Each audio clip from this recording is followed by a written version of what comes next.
Welcome to Why I Knit. My name is Rachel. I am your host. You can find all the show notes at whyiknit.com. There's also a group on Ravelry. I am known as Yarn Talk. On Twitter and Instagram, I am known as Why I Knit. It is Saturday, April 4th, 2015, and this is episode number 16. So, welcome if you are a new viewer, and if you're a returning viewer, thank you for coming back. I'm going to be doing things a little bit out of order this week. I'm going to put my life stuff at the end. That way, if you don't want to hear about it, you don't have to. And I think this is how I'm going to do things from now on. That way, you can just get right into the knitting and stuff. So, off the needles is nothing. I had actually planned to start something and have it maybe done by today. Maybe more than likely it'll have been done by tomorrow. Did not even get a chance to start it. So, yeah. So, a little bit of a bad Rachel moment on my part, but oh well. However, I do have some good news. I do have something off hiatus, and it is my mom's first bag. These are on Sevens Knitter's Pride. No, they're what? I forget the name of them. I think they're the Dreams needles. And it's on a 40-inch cable, and the yarn is Red Heart with Love and Daffodil.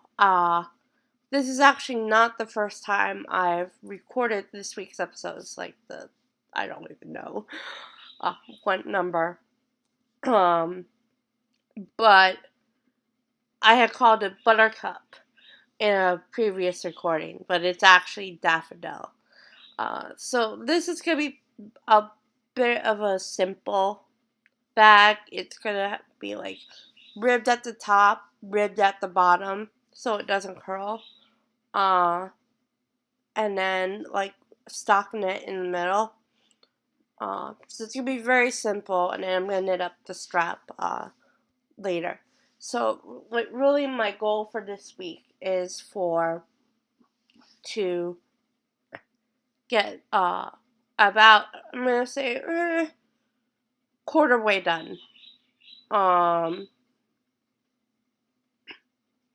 then finish it up when I get back from Florida. My bag has made a little progress, but not a lot. So I'm not going to show it to you. Hopefully by next week I will be able to show you more of it. Where I can say that I've made a lot of progress on it, but who knows if I actually will or not, knowing my schedule. But the good news is that my sister did find my cable needle that I lost in the car, so that's going to help my bag quite a bit as I'm doing cables on it. So once I'm done that bag, I'm probably going to take a break from making bags for myself. Probably until I finish all my mom's bags. And then take a little break from making bags, period, and then pick it up again. We'll see if I actually do that or not. Cuff down socks. Let's see. I'm actually very pleased how this one's turning out so far. I am past the heel turn. I had actually hoped to have the gusset set up for you to show you for this week, but I didn't get a chance to work on it after I turned the heel. So my goal is to do the gusset decreases this week, knit the foot, hopefully get the toe finish, and then turn it, and then have pictures of the sock on my feet by next week's episode. Will that happen? I am not 100% sure. That well. And the last thing, knitting wise, that I have to show you is the toe up socks. I actually had to restart these because I had put it down for too long in Aura, which got me a little bit sad, but I wasn't really that far into them. So it didn't upset me too much. But you could kind of see the toe. I'm like just putting my thumb there. Probably won't because the yarn is pretty dark. But these are on Hi-Hias 1.5s. The yarn is also patents. Same with the cuff down. Those are on 2s. If 2 double pointed needles. DPNs, of course. So yeah, I would like to get those done by next week as well, but I'm a little bit more hesitant about those getting done than the cuff down. I think the cuff down will get done. The toe up, I'm not 1,000% sure. But I really want to get those done as well because I want to bring sock yarn on my trip. And I think 1.5s are going to fit me better than 2s will for like tightness. But even if they're not done, I might just start put them on ones. Because I have 1 needles. And then bring it to Florida anyway. And see if that will work. I think 2s might be a good size for my sister, because she has huge feet anyway. But the sock yarn I bought and showed you a couple weeks ago, I think I'm going to do cuff down magic loop in those. I have a pattern picked out, but I just have to figure a couple math things out before I decide whether to do them or not.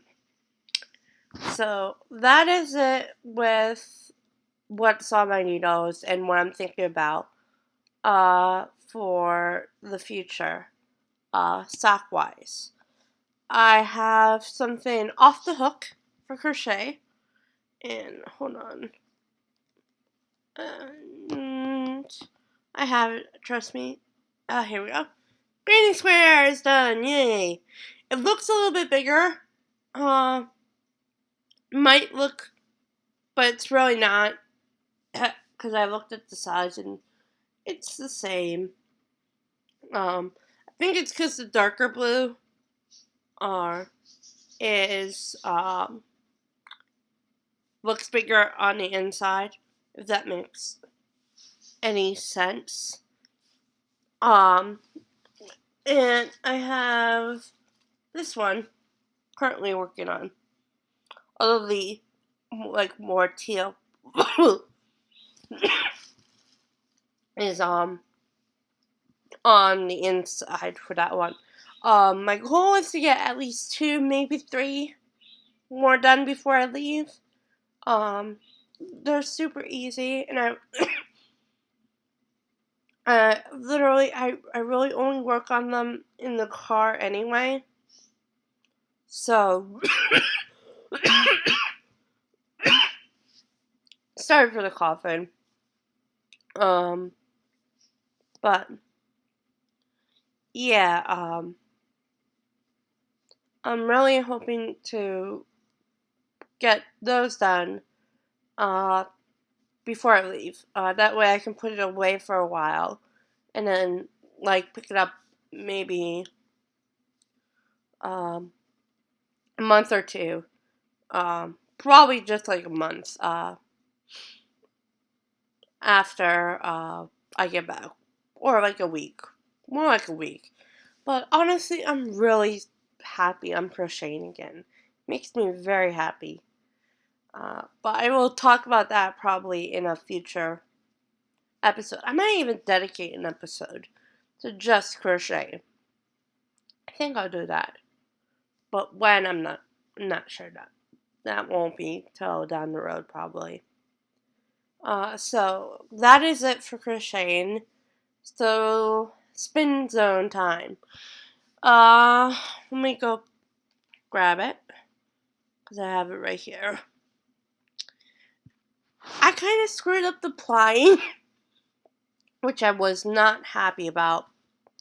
I had put it on on the Knitty Knotty, and I somehow screwed it up. Well, I do have a little bit to show you. It's right here. Although I haven't soaked it yet. So hopefully the twist stays in. But honestly, I'm really pleased with how it turned out. This section that I didn't have to toss. What I'm thinking of doing is I do have a little bit more to ply. But I'm thinking of taking the fiber that's not plied or spun yet and just like spin it as singles and just like keep it that way. And then when I buy my next set of fiber, try plying again. I'm definitely not getting a wheel. I'm not ready yet. And also, I've spent some money on some other things recently. So the wheel is going to be my goal for down the road. And honestly, I don't spin enough to make that big of a purchase. So hopefully down the road I'll take my spinning a little bit more seriously than I do now. Right now I'm just doing it for fun. But yeah, hopefully I will have some more concrete spinning. If not next week, the week following. Probably I might just like spin up some singles to show you for next week, but I haven't made that decision yet about that. So this week's title is High Tech, Low Tech, Rachel. I talked about, there's a video that I did about I think I did in January, about the spreadsheet that I had been working on, and this is about my knitting planner. And I had been doing really well, keeping it up to date. But when I was in Connecticut, I was watching some videos, and I had come across a video about someone using a planner for adults, basically. And I wasn't really, I had tried that in the past. It wasn't working out for me. But then I had, the video I watched was about this company called Plum Paper Planner. I've talked about them in a few previous videos, but I haven't shown my planner. So this is it. Well, this is the cover. At least. Actually, this week's episode, the thing, will be the cover of this planner. And I'm not going to show you the entire planner, but what it is that it's broken up, at least the one I got is broken up into morning, afternoon, and evening, I believe. But I don't use it like that. Yeah, morning, afternoon, and evening. This is how I do. I cover it up. Probably see. But some of these, the circle stickers I made myself. But some of these label stickers, like where it says knit, one of them is that orange one in the corner. You could probably see it. That is actually one that came with the planner. I had it as an add-on, but I didn't really like those stickers, so I'm not going to use them. The purple, brown, and like blue, if you could see it, like rectangle, those I bought from a Etsy store, and I'll have the link in the show notes to them. They're okay. They're not my favorite. And then like the green, like red, pink, one, and like that dark, the aqua one rectangle. Those I made with my electronic die cutter, and then the circles I also made with my electronic die cutter, and then I used alcohol markers to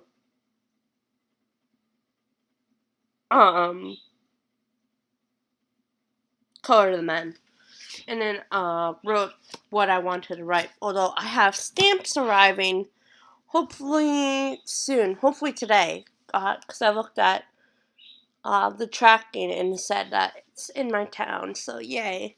And that's gonna help me, so I don't have to write like knit, crochet, spin, record over and over again. It works the same way that my spreadsheet does, except I don't write pass or fail. If I don't do it, then I don't put like a check mark next to it. A lot of people like put washi tape, and like other fancy stickers in there. I don't. I just put the circles, and then I also have like I can make square circle as well. I want it to be functional but cute, and I think that works the best. But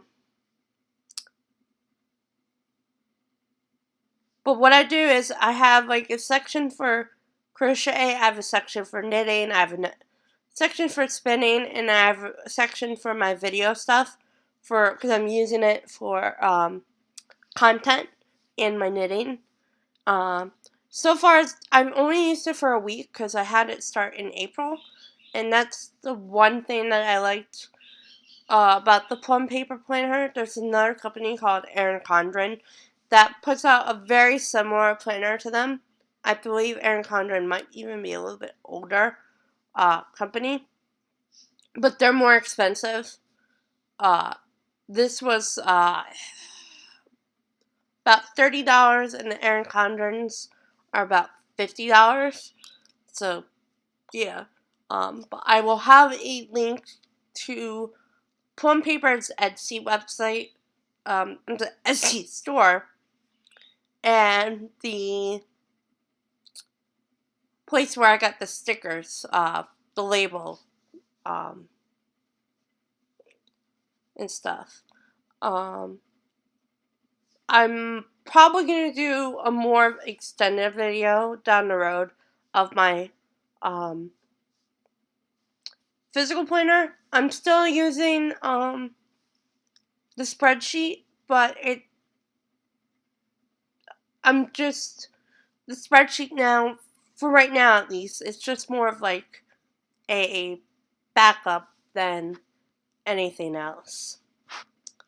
So, yeah. I hope that made any sense for this week. But yeah. Alright. Next up is actually the something I've been working on for a while. It is the sheep of the month. And this week's sheep is Cordell. I don't think it's known uh in like knitting circles yet, but I did find several Etsy stores that have it. And I have the links in the show notes. I recorded a little segment before I recorded this week's episode, so you'll see that next. And I got the information from the sheep breed website, which I'll talk about in the segment, and from Wikipedia. And then there's a picture of the sheep that I have going for most of the um, segment, and that's also from Wikipedia. So I hope you enjoy.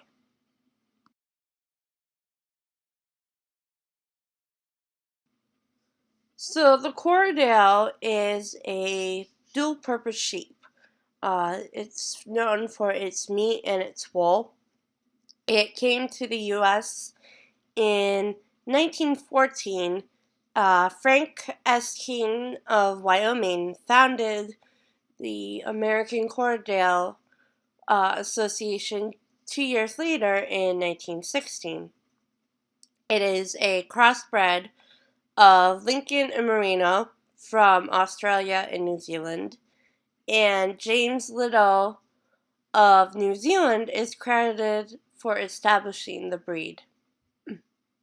It is one of the oldest crossbred breeds of sheep, and after cleaning, 50 to 80% of their wool is yielded, and their wool is 31.5 to 24.5 microns. And I believe it's not well known yet in the spinning and knitting uh, community for its yarn. However, I did find several Etsy shops that have Cordell in their stores, and one of these is yarn and the other three are fiber, and I have links to all their shops, and it's to the front pages. It's not to the actual type of Cordell I found in the show notes. So there's Debbie B. Handspun, and that is yarn. Divinity, sorry, fibers, and that is fiber. Three Waters for Arm, and that is fiber. And Dancing Leaf Farm, and that is also fiber. I had wanted to do one more shop that had, I think, yarn, but I looked at the front page and I saw that it was closing, so I didn't feel that comfortable to put it on this week's episode. But of course, that will change for Sheep of the Month down the road. The breed website for the American Cordell Association can be found at countrylovin without the G.com. That's countrylovin.com. So I hope you enjoyed a little bit about learning more about the Cordell sheep. So I hope you enjoyed that. It was like a 4-minute segment. Hopefully in the future I will have segments that might be a little bit longer, that might be shorter, more likely longer. But I just hope that you enjoyed a little bit learning more about the Corriedale. Um, but yeah, it was really fun to do all the research on that. All right. I do have some show news before I get into the life stuff for this week. Yes, there will be an episode next week. I have been internally debating with myself over the past week or so whether I really wanted to record on next week because I am leaving that Tuesday, the following Tuesday, for Florida. I decided I'm just going to record anyway. And then the week afterwards, there will most likely be a pre-recorded episode, but it's going to be possibly very short. And there'll probably be no show notes. I'll let you know next week. And the reason why I want to try to do an episode for when I'm in Florida is for continuity reasons. Because I took a break a couple weeks ago because I wasn't feeling 100%. So check back next week where I will talk about exactly what will be happening for the following week. If I record for that week, it will very likely be on Monday afternoon. And then I'll edit and then put it private and then upload it, make it live Saturday. The other thing is that I will likely have my laptop with me. I could always record down there, but I really don't want to do that. So what I'm thinking of doing is just like recording Monday afternoon anyway. Have it sit on my computer till Friday night. Upload it Friday and then just like make it live then. If I decide to do that, then there probably will be show notes. But I'm not 100% sure of what's going to happen. I'll let you know next week, though, what will be happening. So that's it for the show news. So, life stuff. Okay. My mom had a friend who had been battling cancer, I guess, for the last couple of months or so. And this past Sunday, so the day after I recorded the last episode,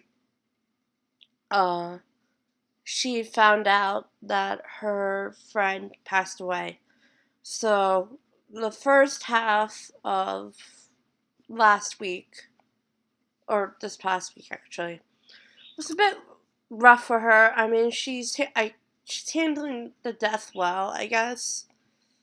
But she's just lost a lot of people in her life over the past 10 years or so. Well, actually, like 12. Like her dad died, and then Katrina happened, and thankfully no one we knew passed away. And then of course my dad died. And then her brother died the year after. And then her mom, and then her mother-in-law, my other grandmother, passed away this past June. So it's just been really rough for her. And then now her friend passed away. So, but she's hanging in, doing really well. I think she's more upset with herself than anything else because she had wrote her friend a little note and she never got a chance to send it out. That happens. On a happier note, this weekend is the Final Four, the semis for men's basketball are tonight, and then women's basketball are tomorrow. So good luck to all 8 teams, especially the UConn women, who I root for, as they are going for title number 10. And if they win, Gino Auriemma, their coach, will tie John Wooden of UCLA for the most ever. Of course, John Wooden, though, legendary men's coach, and Gino, legendary women's coach. So last year was a big deal because he passed Pat Summitt, who was the leader for most titles until 2 years ago when Gino tied. They really don't like each other. Of course, because Pat Summitt was at Tennessee, Gino was at UConn, and their personalities are very different, with Pat being like the quote unquote Southern Belle, and Gino being the quote unquote hard beep from Philadelphia. But yeah. Also, good luck to the Kentucky men. I have a lot of Twitter friends who either live in Kentucky, went to University of Kentucky, or just root for Kentucky. They're going for a undefeated season. I believe it's the first time since Indiana in 1984 if they win tonight and then Monday. So good luck to them. As a UConn fan, I know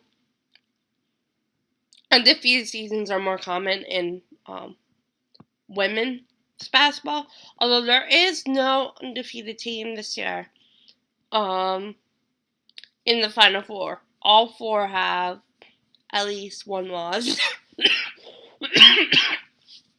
Sorry for the coughing.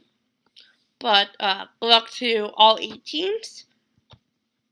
And finally, tomorrow, of course, is Easter, but it is also my mom's birthday. So it kind of sucks because it's also Passover. And so we're not supposed to have leavened bread.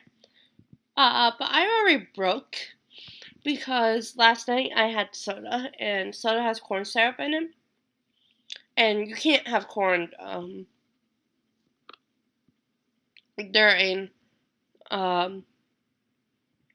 Passover as well. Sorry. Again. But I'm like, whatever. I don't care. I hate Passover anyway. But so I don't know what exactly we're gonna do tomorrow for my mom's birthday. It's not a significant birthday, so I don't think we're gonna do anything special. But she wants to go to Philadelphia, which is fine. But I'm not sure if we're gonna go. We do have a backup plan, so that's good. But we'll know more later. So that is it for this week. I hope everyone has a wonderful Easter tomorrow if you're celebrating, if you're like myself, who, and it's Passover. Happy Passover. I hope everyone has a good week. I will be back next week, as I said, with more information. I don't know if it's going to be as long as this week, but who knows. Happy knitting, happy crocheting, happy spinning, and I will talk to you next week. Bye.